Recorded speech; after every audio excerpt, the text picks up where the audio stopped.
everybody. Made a quick video explaining how the dispute process works with the OCR and the e-Oscar codes.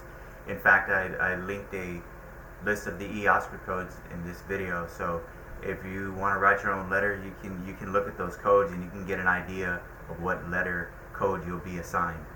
And they could use multiple different codes because in some instances you might want to dispute the payment history, you might want to dispute the date of last payment, you want to dispute the date of last activity. All those different fields have different codes, and so these codes that I listed in the link below, they're just to give you a general idea, because trying to write these codes into your letter, it's I'll explain why in a second.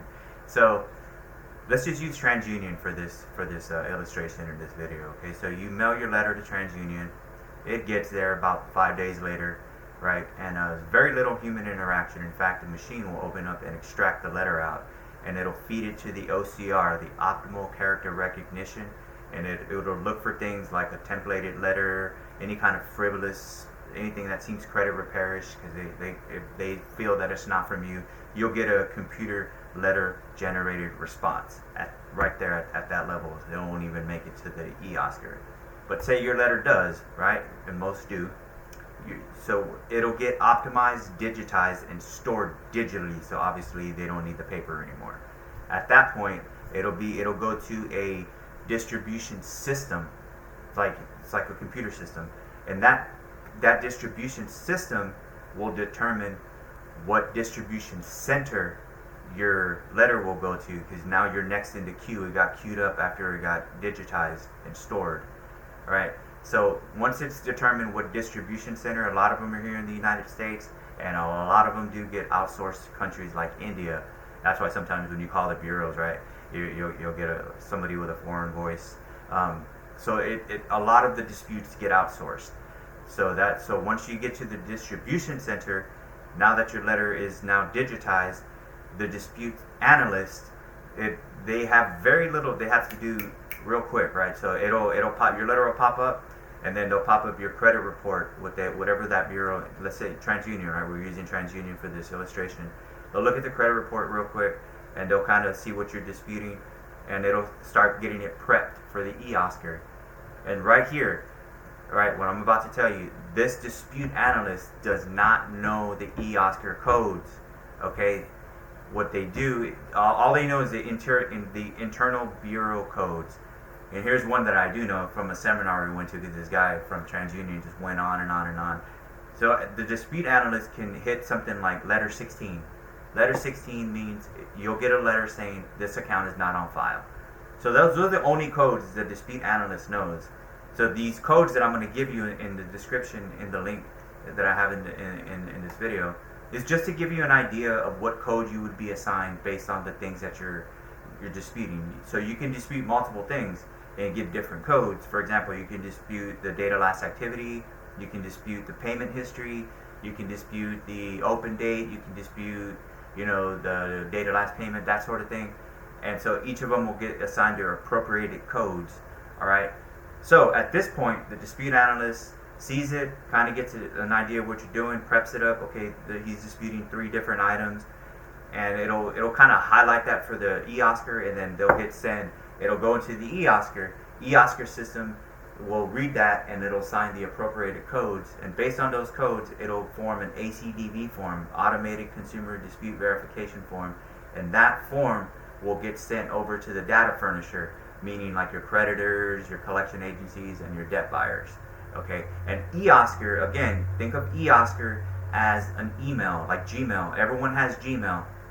So the bureaus use their Gmail. It's kind of like they're sending an email over to the entity that you're disputing with, and when they get to their computer, when they open up their email, right, it'll pop up and they'll see like they have all these disputes ready, and when they open your dispute, they'll see the codes. They know exactly what those e-Oscar codes are, because that's what they're operating with. They're opening up their e-Oscar Gmail type of account, and from there they'll see that ACDV form and they'll respond to it appropriately, either verifying, or they'll update it, or if they don't have enough information to validate verify, then they'll have no choice but to delete it. And so they'll send that back to the bureaus that way. So the reason I made this video, I just want to kind of give you, kind of walk you through a little bit of how it works. So this way, if you have, you know, a letter you want to write, I want you to get an idea, an understanding of what kind of codes you'd be assigned, and how you really don't need to just write your entire life story, okay? Because again, when I go back to when I was talking about the dispute analyst, before it gets to the eOscar, this is what we heard a lot in the industry. There's so many disputes, over 10,000 a day each bureaus get. So they're kind of pressed for time. We don't know exactly how much time, but they got to kind of read through it real quick, and then they got to decide how they're going to prep it for the eOscar, and then eOscar will send it, and everything's done just all digitally.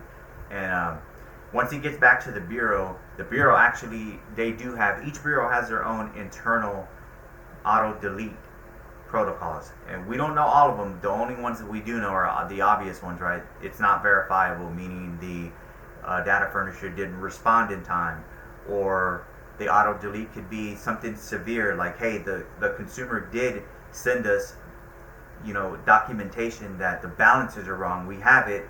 We sent it to you. You sent it back to us the same exact way, not updated. So this is auto delete. They have protocols like that. But anywho, I wanted to shoot this video for you guys, just kind of give you an idea. You can take a look at these eOscar codes, and of course you'll get assigned, you know, several different eOscar codes per letter, just depending on how many things you are disputing. All right, but I'm going to tell you again, do not write the eOscar codes in your dispute because the analyst doesn't know them.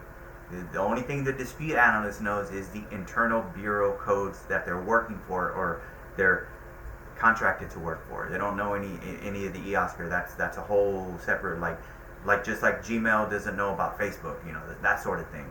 So it's all compartmentalized. So I just want you to give you these codes, just so you can be like, oh, okay, well, I'm disputing the date of last payment, so I'll get, you know, code this or that, you know. And so it's linked in the description below. If you like videos like this, if you want more content, this kind of nerdy content, leave your comments in the comments section, like, subscribe, and hit the bell notification for my channel so you'll get notified when I make more videos like this. I appreciate it, guys. Thank you for spending a couple minutes with me. I appreciate it. Be blessed. Bye-bye.